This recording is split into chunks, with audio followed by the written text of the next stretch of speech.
Good morning. My name is Ted, and I will be your conference operator today. At this time, I would like to welcome everyone to the Bath & Body Works second quarter 2023 earnings conference call. Please be advised that today's conference is being recorded. During the question and answer portion, you may ask a question from the phone by pressing star 1. I will now turn the call over to Ms. Heather Hollander, Vice President, Investor Relations at Bath & Body Works. Heather, you may begin.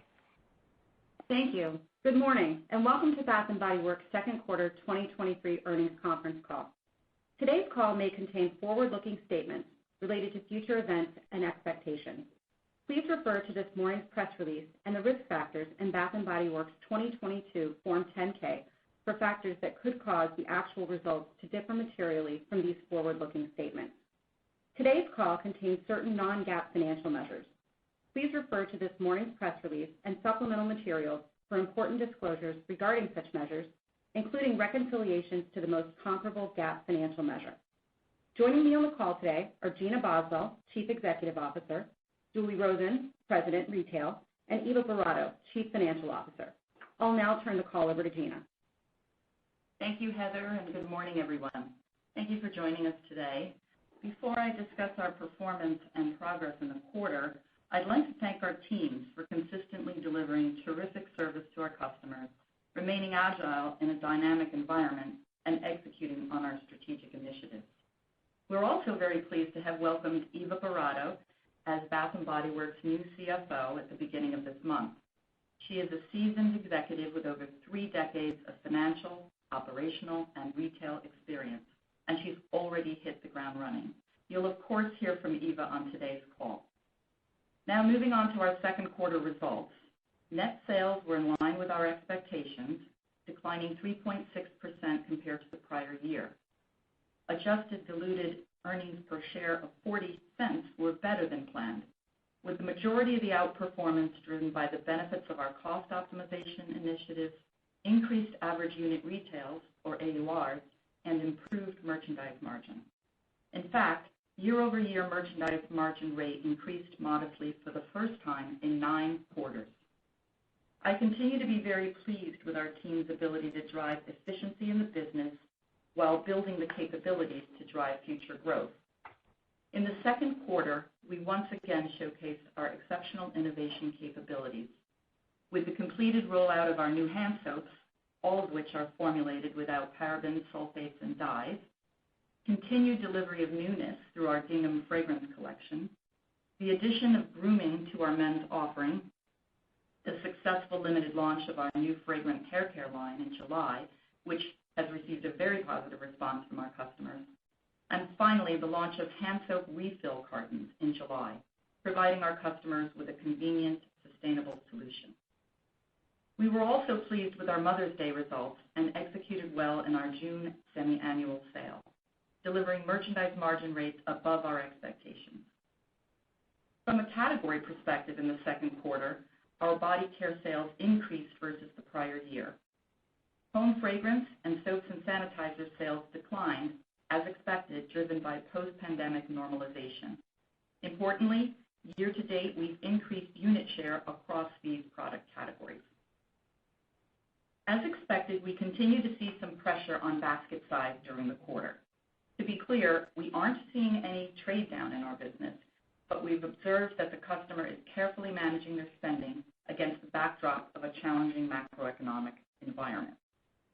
As we look ahead to the remainder of the year, we remain focused on delivering innovation and building capabilities to position our company for above-industry growth when our categories normalize. Our revenue is approximately 40% above 2019 levels, and we have diverse opportunities and multiple initiatives designed to deliver long-term top-line growth and margin expansion. We're making progress on the 5 key areas that I outlined on our last call. First, elevating the brand through innovation and upgrades to our forms, packaging, and merchandising. Second, extending our reach through adjacencies and international growth. Third, engaging with our customers by fully leveraging the strength of our loyalty program, enhanced technology, and more personalization. Fourth, enabling a seamless omni-channel experience by advancing our digital platforms and connecting them with our stores. and finally, enhancing operational excellence to drive efficiency. Julie will speak to our progress in brand elevation and extending our reach in a moment, but I'd like to dig a little deeper on the other three. So turning to our work to better engage with our customer. We are deepening our connection across the customer journey, building on our history of connecting with the customer through fragrance, outstanding products, and a terrific shopping experience, whether online or in store. Our customer segmentation analysis identified the customer groups that represent our biggest growth opportunities and has given us a better understanding of their unique needs and motivations. These insights are now informing our innovation, merchandising, and marketing, and enabling us to be more effective and efficient in reaching our target customer segments. We're also building our technology capabilities to implement a more personalized, targeted approach to marketing and promotions rooted in data and analytics. Through this work, we plan to increase trial of new product, encourage cross-channel and cross-category shopping, build the customer's basket, and drive incremental trips. Now that we have successfully completed the vast majority of our IT separation from Victoria's Secret, we will begin testing personalized marketing and optimized promotions this fall, then apply these capabilities more broadly and derive more value from them beginning next year. Our loyalty program continues to be a key component of customer engagement. This August, we anniversary the national launch of our loyalty program, and we remain pleased with our enrollment of nearly 38 million members, with loyalty sales representing approximately 3/4 of our U.S. sales since launch. While we'll continue to build on our impressive enrollment, our primary focus is on increasing engagement. For example, in the second quarter, we not only invited our loyalty members to vote for the featured fragrances in our laundry product, we then gave them exclusive access to a preview sample event. Next, we gave our loyalty members a sneak preview of our Halloween collection and an exclusive early Halloween shopping event prior to the national launch. We have more benefits planned, and we're excited to test new capabilities such as accelerators in the third quarter. Beyond that, we're focused on fully integrating our loyalty experience throughout our channels. We are still in the early innings of our loyalty program, and we are confident in our ability to drive more sales and improve merchandise margin while attracting more customers to the program. Moving to the next area of focus, which is enabling a seamless omni-channel experience. Although we have a strong, profitable digital business, our digital assets are largely transactional.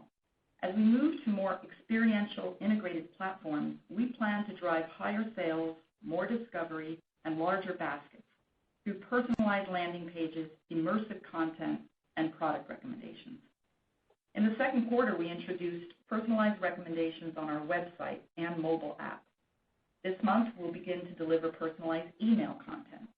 Later in the third quarter, we plan to test immersive video content on our website and mobile app, with a broader launch plan for the fourth quarter. As you know, we completed our national rollout of Buy Online, Pick Up in Store, or BOPIS, in the first quarter.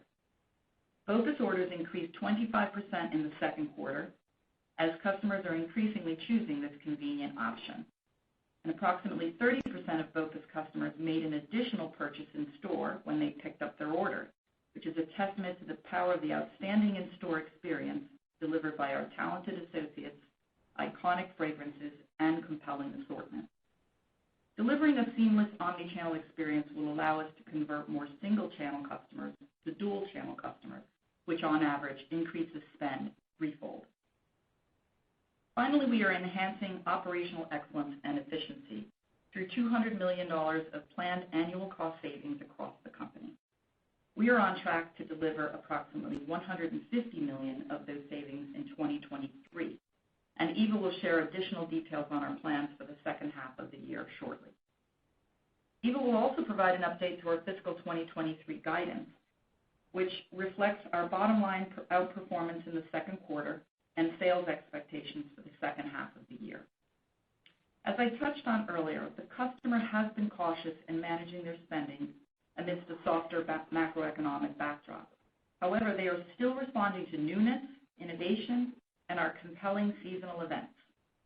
We are taking action to deliver innovation and build the capabilities that will allow us to better serve our customers, drive above-industry growth, and deliver margin expansion. Bath & Body Works has a highly differentiated business model positioned at the intersection of consumer goods and retail, and a strong fleet of profitable stores, both off-mall and in-mall, that position us close to the customer. We have a vertically integrated supply chain which allows us to respond quickly to changing customer and macro trends, along with a strong balance sheet and a history of superior growth and free cash flow generation. As we navigate macroeconomic pressures, I am confident that we have a diverse set of opportunities to profitably grow the business and create value for our shareholders, building on the strong foundation that exists today. With that, I'll turn the call over to Julie. Thank you, Gina. We started the second quarter with a strong Mother's Day, delivering newness with our gingham olfactive collection and a strong gifting assortment. As you know, our vertically integrated supply chain allows us to read and react to trends quickly, and we leveraged this capability as we chased winners and delivered additional inventory to meet customer demand. As Gina mentioned, we executed well in our June semi-annual sale, and we're pleased to deliver merchandise margin rates above our expectations. We were very intentional in structuring this year's event to drive early interest by offering compelling price points on sale products and introducing full-price new summer season product alongside the event. We then took fewer markdowns over the course of the event and delivered better than expected merchandise margin rates. Turning to category performance, second quarter body care sales increased slightly versus last year, a sequential improvement from the first quarter. Body care was propelled by growth in fine fragrance mist, travel, as well as our men's business, which posted a double-digit sales increase this quarter and remains one of our fastest growing product lines as we add new forms and merchandising ideas. At the beginning of the quarter, we launched men's grooming, which performed well and exceeded our expectations. We're very excited about the growth of our men's business, as it is bringing in new customers to our brand and also garnering the attention of younger customers. The home fragrance and soaps and sanitizers categories both declined versus last year, as expected, driven by continued industry-wide post-pandemic normalization trends, which we have discussed previously. Sales for the home fragrance and soaps and sanitizers categories collectively represent just over half of our business. We remain market leaders in these categories and have gained unit share year to date, even as the categories experience pressure at the industry level. We remain focused on innovating and positioning for future growth in these categories. For example, wallflowers once again outperformed candles as customers are spending less time at home. We're leaning into the demand by increasing our assortment of scent control wallflower heaters and offering decorative innovations such as the projection wallflowers in our Halloween collection, which illuminate and project festive images. Turning to our strategic initiatives, as Gina mentioned, I'll provide some detail on how we're making progress in elevating our brand and extending our reach to accelerate growth. This quarter, we continued to deliver innovation in product and merchandising. This was visible in our refreshed core hand soap offering, including the completed rollout of our new formulation made without parabens, sulfates, or dyes. Additionally, we have rolled out foaming hand soap refills in recyclable paper cartons to all U.S. stores, allowing customers to conveniently refill their soap containers and minimize waste. Beyond soap, we're innovating and elevating our product and packaging while staying true to the brand heritage. For example, this month we brought back fan favorites, Coco Shea and Water, in new and elevated packaging and formulation. We also added a sensitive skin product with colloidal oatmeal. This ingredient-led collection is an expansion of our wellness category and intended to provide the additional moisture, hydration, and sensitive skin solutions that our customers are seeking. And within merchandising, we're evolving our storytelling to broader, inspirational brand storytelling, including recommendations for selecting and using the product, as well as creating the perfect gift. We demonstrated elements of this within our gingham offering, which was designed to be an immersive shopping experience. This included new fragrances in gorgeous, fresh, vibrant, and gingham legend for men across multiple forms, as well as front of store and digital takeovers, and beautiful gifting options. As we work to extend our reach, we're leveraging our core strengths in fragrance and innovation to expand into adjacent categories, including fragrant hair care, men's, wellness, and laundry. We're also building on the success of our international business. As I mentioned, this quarter we expanded our men's product portfolio to include grooming. The first stage of our expansion focused on face and beard care and launched in the advance of Father's Day. In September, we are expanding into men's hair and shaving. As part of our ongoing innovation cycle, we tested fragrant hair care products last summer, and we're very pleased with the customer response to our fragrance-led positioning. In the second quarter, we launched hair care in approximately 560 stores and online, with shampoo and conditioner in 5 of our signature scents and dry shampoo in 3. The launch has exceeded our expectations, and we plan to complete the rollout to all U.S. stores next spring. This month, we're excited to elevate the mundane with the launch of our laundry line, including many of our best-selling fragrances across a limited number of stores and online. Initial customer feedback from our preview sample event has been very positive, with customers noting that our laundry detergent is an exciting new way to add another layer of their favorite scent to their daily routine. As we work to broaden our customer base and attract a younger customer, we know that lip products represent an important opportunity. Therefore, we're upgrading, expanding, and relaunching our in-store assortment and visual presentation of our lip products across a limited number of stores this fall, with additional expansion to follow early next year. With the addition of fragrant hair care, laundry, and lip, we are now able to offer our iconic fragrances across as many as 22 product forms. We are also committed to extending our reach geographically and continue to evaluate opportunities to build on the success of our international business and drive significant growth through further market expansion, new stores, and digital growth with our partnership-based model. As we look ahead to the third quarter, we are very excited about the launch of Halloween.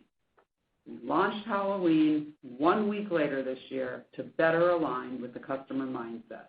For the first time, we are placing this assortment at the front of our stores to give it additional prominence, and we're expanding our most loved scents, such as vampire blood, across categories. For our fall assortment and scents, we've listened to the customers and are bringing back our iconic fall scents, such as leaves and pumpkin pecan waffles, in new and elevated packaging. And for Hispanic Heritage Month, we are featuring a perfumer series celebrating Patty Hidalgo and her long-standing contribution to our fragrance portfolio, including customer favorite Strawberry Pound Cake. Bath & Body Works is an outstanding, beloved brand, and we are excited about what's ahead as we continue to deliver new, compelling products and capitalize on opportunities for profitable global expansion. In closing, I'd like to thank our teams for their dedication to delivering industry-leading innovation and service and delighting our customers. And with that, I'll turn it over to Eva. Thank you, Julie, and good morning, everyone. I'm excited to join you today and honored to be part of this outstanding company. Over the past several weeks, I've spent my time immersing in the business while engaging with the executive leadership and finance teams. I've also had the opportunity to participate in the financial planning process and observe the progress the teams have made on the company's strategic initiatives. The last few weeks have reinforced my belief that Bath & Body Works is on the right path to capitalize on the tremendous opportunities ahead and create significant long-term value for shareholders. Today, I'll start by reviewing our second quarter financial results. Then I'll provide an overview of our guidance for the third quarter and fiscal year 2023. Starting with the second quarter results, we generated adjusted diluted earnings per share of 40 cents, exceeding our guidance range of 27 to 32 cents per diluted share. Our adjusted results exclude the gain on the early extinguishment of debt associated with the debt repurchases in the second quarter. We were pleased with our second quarter operational outperformance resulting from the benefits of our cost optimization initiative, increased AURs, and improved merchandise margin. EPS also benefited from interest expense favorability, in part associated with the repurchase and retirement of debt in the second quarter, and tax rate favorability resulting from the resolution of certain discrete tax matters related to the Victoria's Secret spinoff. Net sales for the second quarter were $1.6 billion, in line with our expectations. The year-over-year decline of 3.6% was driven by a decrease in both transactions and average dollar sale. In U.S. and Canadian stores, second quarter sales totaled $1.1 billion, a decrease of 1% versus the prior year. Second quarter direct sales of $329 million decreased 10% compared to last year. Adjusted for BOPUS, direct demand decreased 6% in the second quarter. As a reminder, BOPUS sales are recognized as store sales, and we completed the BOPUS rollout to U.S. stores in the first quarter. International sales were $86 million and declined 4% versus last year. Note, on a year-to-date basis, international sales increased 4%. There are two components to our international net sales: royalties collected off franchise retail sales and wholesale revenue generated by the product we sell to our franchise partners. And while wholesale revenue declined in the second quarter due to lower orders and shipments, total international system-wide retail sales posted a double-digit increase, propelled by new store openings and strong sales for the June semi-annual sale event. Our guidance for the back half of the year assumes that our international net sales return to growth. Our gross profit rate for the second quarter decreased by 90 basis points compared to prior year Q2, representing a year-over-year sequential improvement of 255 basis points from the first quarter. Merchandise margin rate improved modestly year-over-year for the first time in 9 quarters. This improvement was driven by deflation benefit, increased AUR, and reduced transportation costs, partially offset by continued investment in product formulations and packaging innovation. Improvements in merchandise margin were offset by buying and occupancy expense deleverage, primarily due to lower sales and increased occupancy expense from new store sales growth. Total SG&A deleveraged by 200 basis points, representing a year-over-year sequential improvement of 90 basis points from the first quarter. Technology expense was the biggest driver of deleverage, reflecting our IT separation costs as well as strategic investments to drive future growth. As expected, we partially mitigated the impact of technology investments with our cost optimization work, which produced efficiency in store labor hours and home office expense. All said, our cost optimization work produced benefits of approximately $30 million in the quarter across gross profit and SG&A. Second quarter total company operating income was $188 million, or 12% of net sales. Turning to the balance sheet, we repurchased $115 million senior notes principal for $106 million in the quarter. We remained focused on disciplined inventory management and ended the second quarter with total inventory dollars down 16% compared to last year. Heading into the second half of the year, our inventory levels are well positioned. Our overall real estate portfolio remains very healthy, with 99% of the fleet profitable and stores significantly outperforming pre-pandemic levels. In the second quarter, we continued to increase our off-mall penetration, opening 30 new off-mall North American stores and permanently closing 17 stores, principally in malls. Our international business, our partners opened 16 new stores in the second quarter, ending the quarter with 444 stores. Now turning to our fiscal 2023 guidance, we are providing our 2023 guidance with comparisons to 2022. And as a reminder, fiscal 2023 includes a 53rd week, so the fourth quarter of fiscal 2023 will consist of 14 weeks. The impact of the 53rd week reflected in our guidance is estimated at 7 cents per diluted share. And our guidance excludes the impact of any further debt or share repurchase activity. With that as context, we are updating our fiscal year guidance to reflect Q2 performance, narrowing our sales range, raising our gross profit expectations, and factoring in the benefits of the debt and share repurchases through the second quarter, resulting in an increase to our EPS guidance. Now let me provide some additional color on these changes.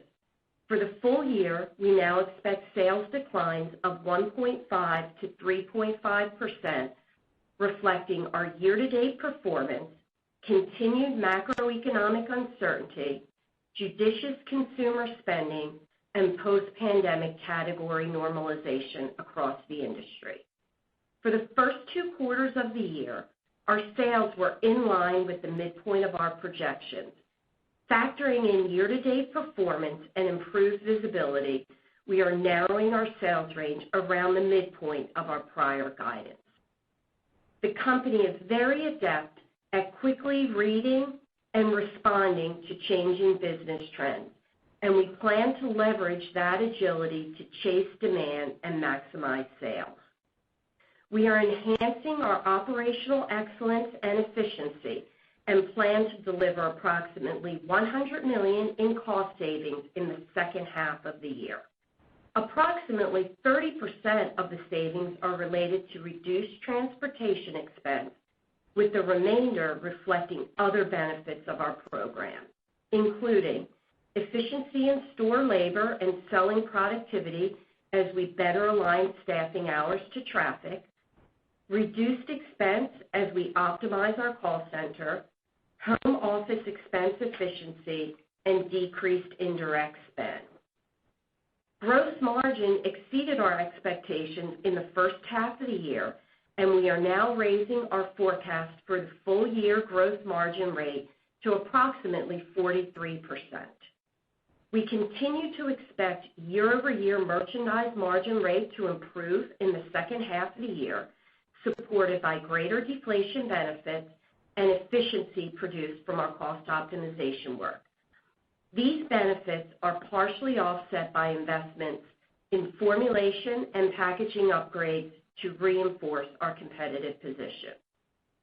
Overall, we expect merchandise margin rate to expand by approximately 100 basis points in the second half of the year versus prior year, resulting in improved merchandise margin rate for the full year. We still expect buying and occupancy expense to deleverage for the year, driven by sales levels and increased expense from new store growth, with less deleverage for the remainder of the year as our new direct-to-consumer fulfillment center ramps. Our guidance still assumes a full-year SG&A rate of approximately 26%, with deleverage driven by lower sales levels, technology expense, and increased store wage rates, partially offset by the expected benefits of our cost optimization work. We now expect full-year adjusted net non-operating expense of approximately $295 million, reflecting interest expense favorability from debt repurchases through the end of the second quarter. We still expect an effective tax rate of approximately 26% and weighted average diluted shares outstanding of approximately 230 million. For the fiscal year 2023, we are increasing our adjusted earnings per diluted share guidance range to $2.80 to $3.10. We continue to plan for $300 to $350 million of capital expenditures in 2023. And we now expect to generate free cash flows of $675 to $725 million in fiscal 2023. Turning to our third quarter 2023 outlook, we are forecasting sales declines of 2.5 to 4% versus the prior year. We expect gross profit rate of approximately 42% and SG&A rate of approximately 31% of sales. We expect net non-operating expense of approximately $75 million and a tax rate of approximately 26%, and weighted average diluted shares outstanding of approximately 229 million. Considering all these factors, we are forecasting third quarter earnings per diluted share of 30 to 40 cents. Looking now at our capital allocation, our first priority is investing in the business to drive profitable growth. We are also committed to returning cash to shareholders. In the first 6 months of the year, we paid $92 million in dividends, and we plan to continue paying an annual dividend of 80 cents per share with an intention to increase the dividend over time as earnings increase. In the second quarter, we also repurchased 1.3 million shares for $50 million in the open market. In addition to returning cash to shareholders, we are committed to returning to our target leverage ratio of approximately 2.5 times gross adjusted debt to EBITDA over time. We ended 2022 with a leverage ratio of 3.1 times, and through the second quarter of the year, we have repurchased $199 million principal amount of our senior notes in the open market. We will continue to take a balanced approach to capital allocations, considering options such as additional debt and share repurchases. In conclusion, I'm excited about the future of our business, and we're focused on taking the necessary actions to drive profitable growth and generate value for all stakeholders. At this time, we'd be happy to take your questions, and I'll turn it over to Heather for Q&A. Thanks, Eva. For our Q&A session, we ask that participants limit their responses to one question and one follow-up. We'll now move to the Q&A session. Operator? Yes, the phone lines are now open for questions. If you would like to ask a question over the phone, please press star one and record your name. If you'd like to withdraw your question, press star two. The first question in the queue is from Kate McShane with Goldman Sachs. Your line is open. Hi, good morning. Thanks for taking our question. It was really encouraging to see that you grew AURs in the quarter. We wondered if you could talk to us a little bit more about this and what role it plays in your updated guidance today. Yes. So from an AUR perspective, this is Julie, by the way. Thank you for the question. We actually, as you know, semi-annual sale plays a huge role in our Q2. And we took a very balanced approach to driving sales and improving merchandise margins. So our semi-annual sales event sales were below last year's event, but in line with our expectations. We executed well. We offered compelling price points on sale products while also introducing full-price new summer season product alongside the event. The customers responded very favorably to our event. They continue to carefully manage their spending in light of macroeconomic conditions, which had an adverse effect on the impact of the number of items added to the basket. Ultimately, we took fewer markdowns over the course of the event and delivered better than expected merchandise margin rates. I would also say that AUR increased slightly this quarter and remains significantly elevated since 2019. And as a note on pricing, we have taken price increases in spring 23. We've created more differentiated assortments to drive pricing power. As a reminder, our AUR has increased slightly this quarter, but significantly compared to 2019. And we do have a long track record of AUR growth in the positive low single-digit levels prior to the pandemic. And Julie, if I could just add, as it pertains to our guidance, we are assuming flat AURs in the back half of the year.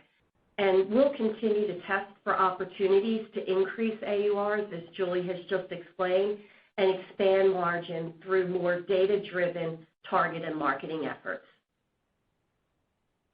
Thank you. And then if we could just follow up with a question on the candle soaps and sanitizers. Can you talk about what that category looks like on a stack or versus 2019 and just how it performed also versus Q1?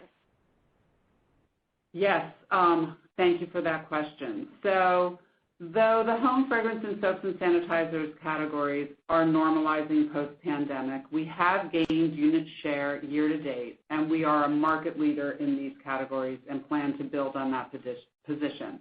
We do continue to innovate and position for growth in these categories. For example, Wallflowers, as I mentioned, continue to outperform, so we're leaning into that demand.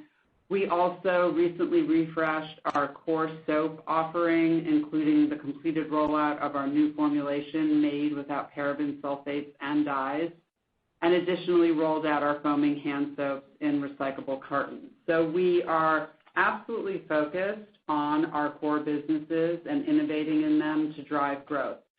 To 2019, all categories are up significantly in the double digits. So no category is below. All right, thanks, Kate. We'll take the next question, please. Next question in the queue is from Alex Straton with Morgan Stanley. Your line is open. Great. Thanks so much for taking the question. I've got two for you, one on guidance and then one on the longer-term outlook.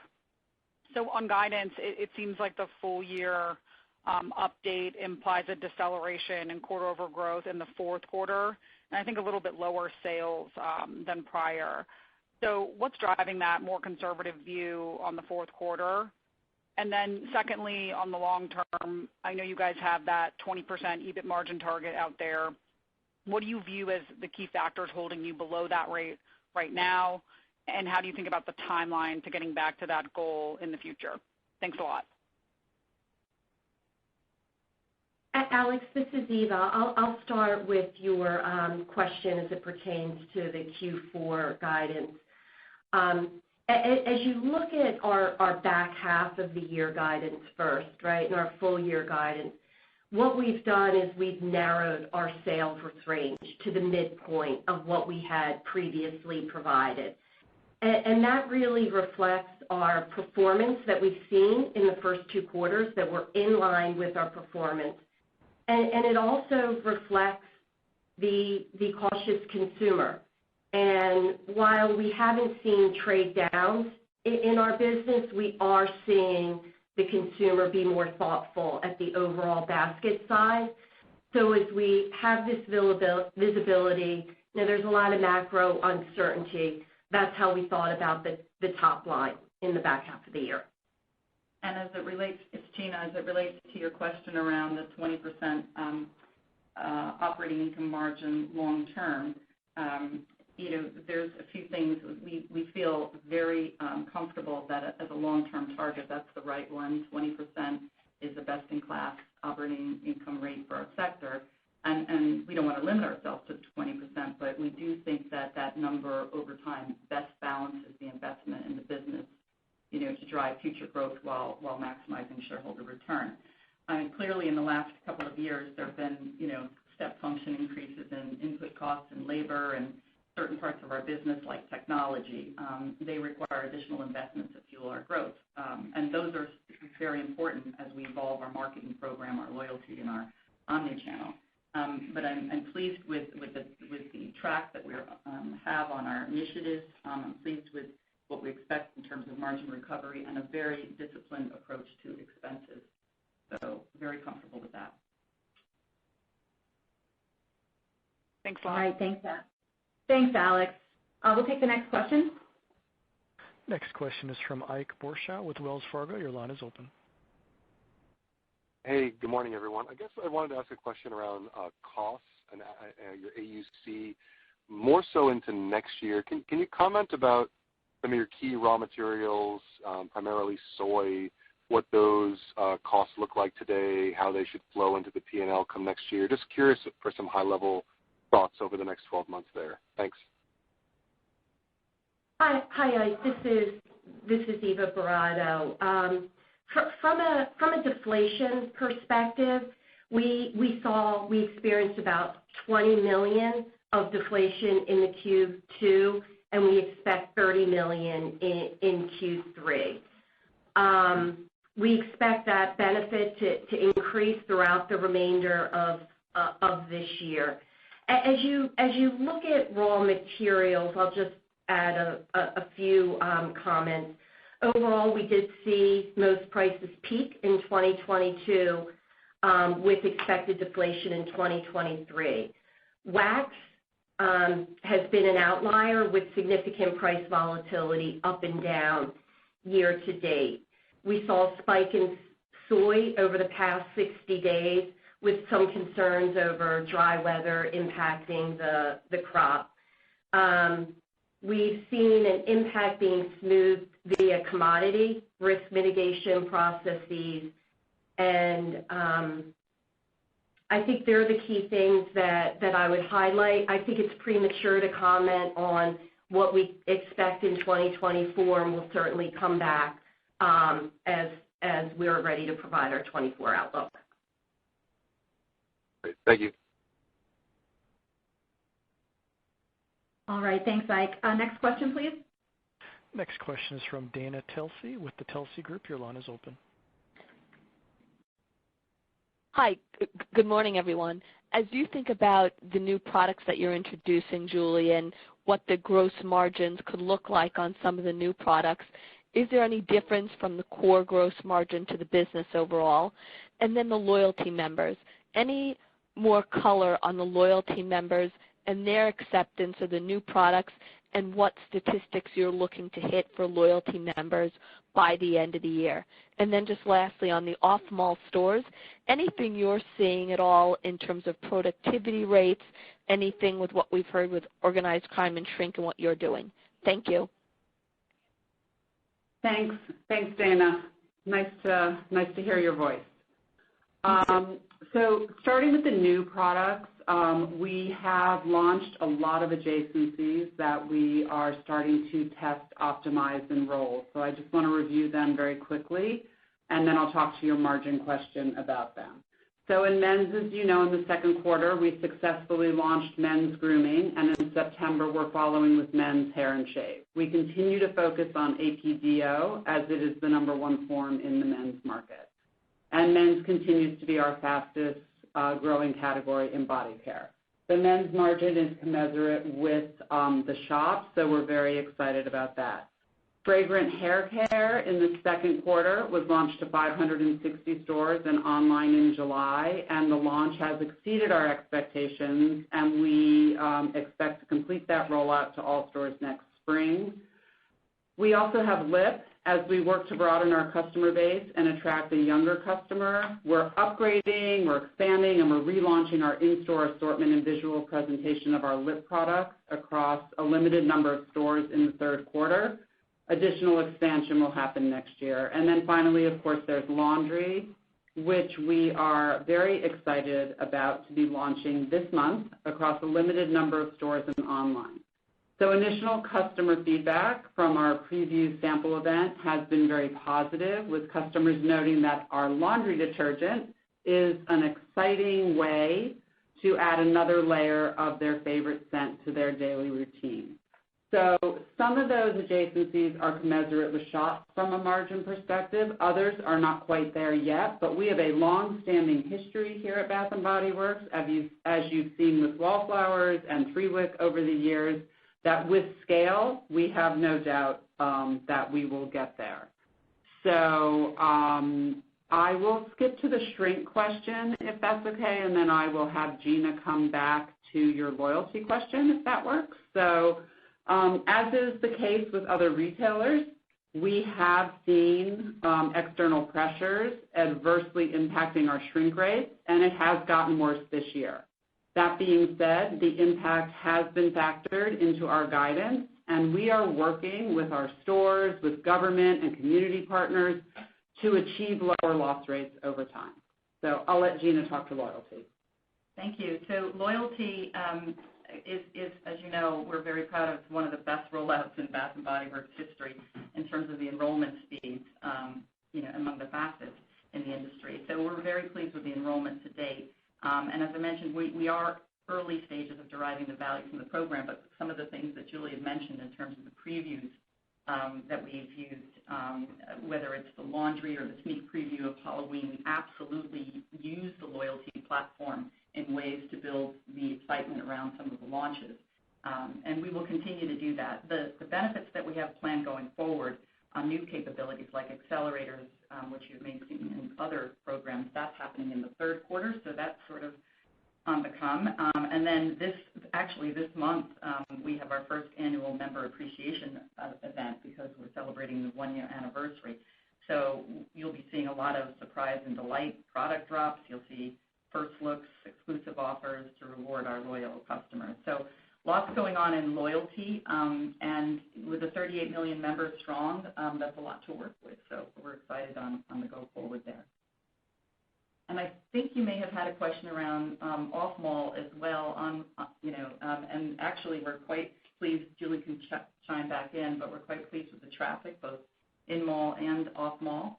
And the off-mall sales performance exceeds the in-mall, but the traffics are actually quite good. Julie, did you want to add anything about in-mall? No, I think that you have absolutely answered that question. We do have opportunities with new stores as they continue to drive a great return for us. Thank you. Thank you. Next question, please. Next question is from Matthew Boss with J.P. Morgan. Your line is open. So Gina, could you speak to categories of relative improvement that you saw throughout the second quarter? And then maybe as you just assess the performance of some of the new category launches and early feedback, maybe relative to the normalization curve that you spoke to around candles and soaps and sanitizers, just trying to put together or maybe bridge the path forward. Any way to think about a timeline to return to low to mid-single digit same-store sales and the multi-year long-term target? Sure. We could talk to normalization as well. Julie, you might want to start with the home fragrance and soap sanitizer. Why don't I talk to you about category performance relative to overall performance, just to give you a gauge of what's happening in our business, and then talk to you about how we're thinking about the back half. So body care was our top performing category this quarter, and with positive sales propelled by fine fragrance mist, travel, and double-digit growth in the men's business. I think the exciting thing about fine fragrance mist is, we just came out of Mother's Day, and that is what we hope to sell during Mother's Day. Our home fragrance performed below the shop with declines driven by pressure in candles, as was expected. We know this is an industry-wide trend as the category continues to normalize post-pandemic. Wallflowers performed above the shop and better than candles because we are seeing people fragrance their homes in different ways.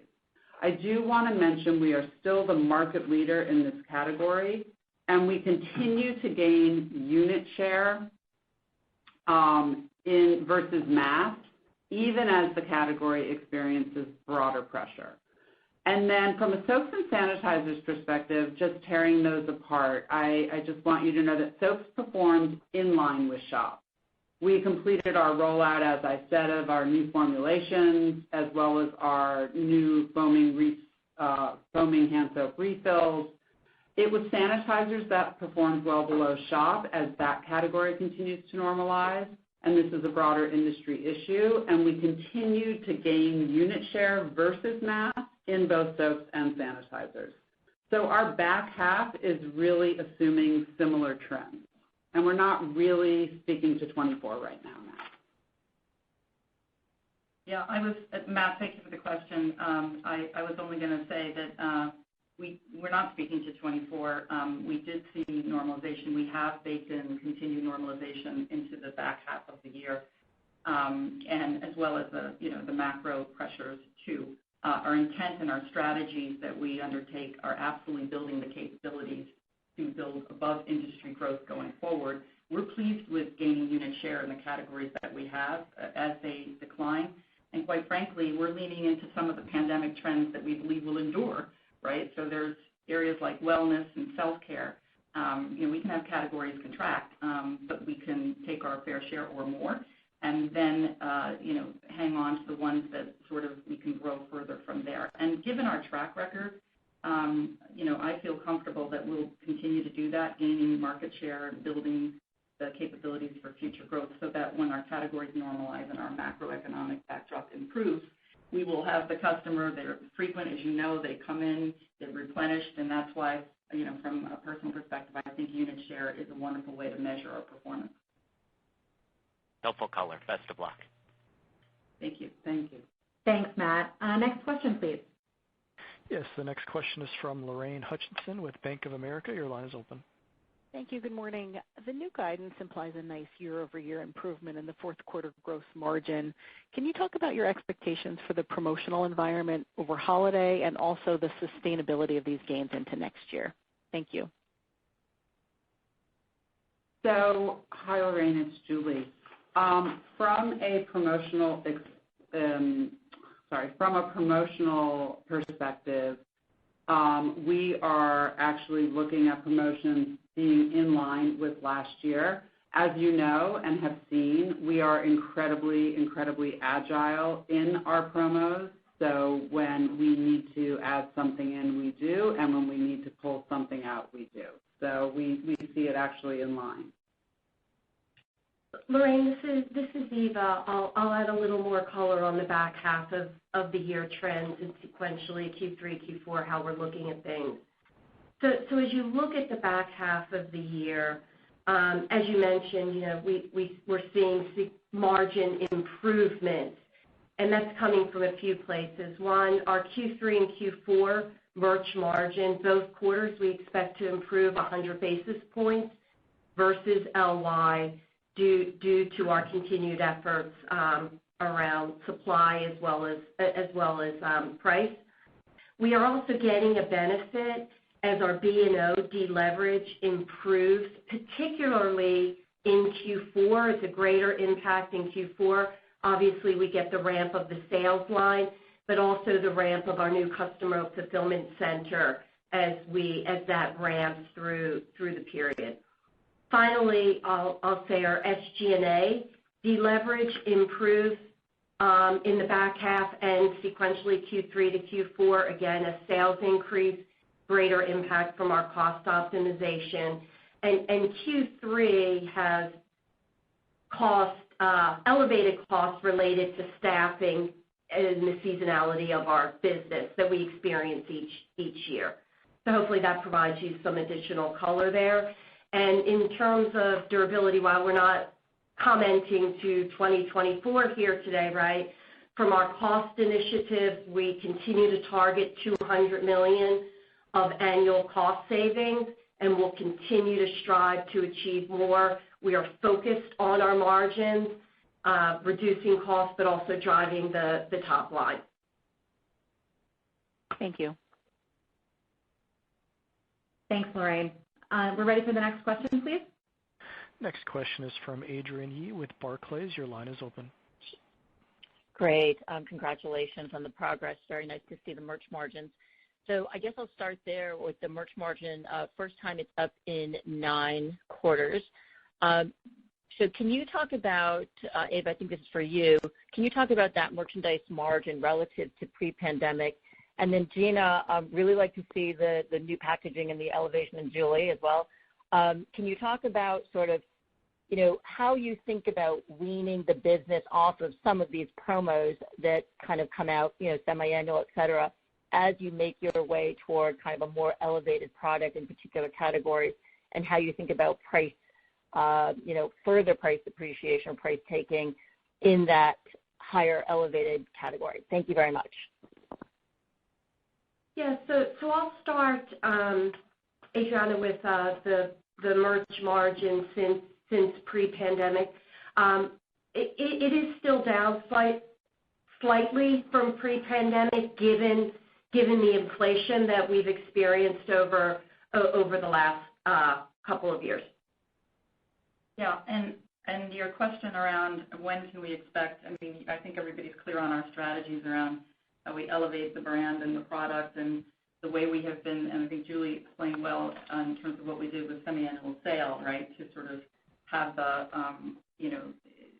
prices sort of adjust and so that we can eke out the merch margin that we had. I think from a longer-term point of view, and it's not so long-term because we're building those capabilities as we speak, is how do we move from broad-based promotions into more personalized? And that has been something that we are now doing because we have successfully completed the vast majority of our separation from Victoria's Secret. So with that in the rearview mirror, we've been putting tests in place. And so as an example, we introduced some personalized recommendations to our website and our mobile app. And it was a small initial test, but we see the conversion rates, people engaging with personalized content to a greater degree. And that is the toolkit, really, to start targeting our promotions more effectively, driving efficiency there.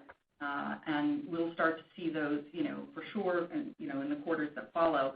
But we're testing that right now. And beyond that, the way we read, react, respond as it relates to where the customer's at is really a strength of this organization. So wherever we can get average unit retails without impacting, we basically have an analytical approach to drive elasticities like I've never seen. It's very real-time dynamics here. So I think when we have both testing as well as, week to week, where is everybody at, we can drive the merch margin. Yeah, just one final point on that is just, promos will, still be a traffic driver for our business. But I do believe, as Gina said, by sharpening our approach with the right technology in place, we're going to really leverage that data and analytics to deliver that more personalized, targeted messages to our customer. And what the hope is, and what we know will happen, is that we'll increase trips, spend, and engagement while reducing our reliance on those broad-based promotions. Fantastic. Great to see the progress. Thank you. Thank you. And operator, we have time for one more question, please. Okay, the last question is from Olivia Tong with Raymond James. Your line is open. Great, thanks, and good morning. I wanted to ask you 2 questions. First, about trends exiting the quarter, your view in terms of back to school. You mentioned in earlier remarks your expectation for flat AUR in second half. If you could talk about what's driving that, given that it had improved in Q2, and if that, maybe factoring in student loan repayment is a piece of that. And then I also wanted to touch on your approach relative to the core in terms of the new categories, whether it's bringing in any new customers or expanding the share of wallet with existing, just, where that consumer is coming from. Thanks so much. Sure. Hi, Olivia. This is Eva. I'll start with trends exiting the quarter. Sitting here today, as we look at our August performance for the first half of the month, it's right in line with the expectations that we provided today. If your question was more asking about second quarter, our second quarter sales normalizing for timing of events that we have performed right in line with our expectations, and there were no trends month to month to call out.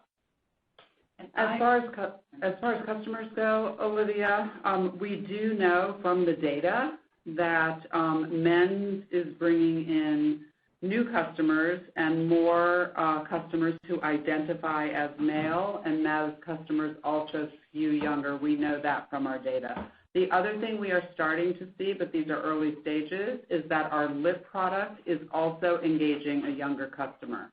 So as we roll out hair and laundry and lip and continue to test, optimize, and work with men's, we will grab the data and continue to let you know how we are tracking. Yeah, and I was simply going to say, you mentioned the magic word for me, which is it is really about the core and more. And so in as much as we talk about how the customer develops around, in reaction to lip or men's and younger and more diverse, there's certainly opportunities, and our customer segmentation work is indicating that. The core categories are also supportive of a customer expansion, and we think there's equal amounts there that we can glean. So. And you had one additional question for me about flat AURs in the guidance. You're correct. We are assuming flat AURs in the back half of the year, and we will continue to test for opportunities to increase the AUR and expand margin through data-driven initiatives, targeted marketing efforts, et cetera. But flat is our guidance assumption. Thank you. All right. Thanks, Olivia. We want to thank you for joining today's call. A replay will be available for 90 days on our website. Thank you for your interest in Bath & Body Works. Have a great day. This concludes today's call. Thank you for your participation. You may disconnect at this time.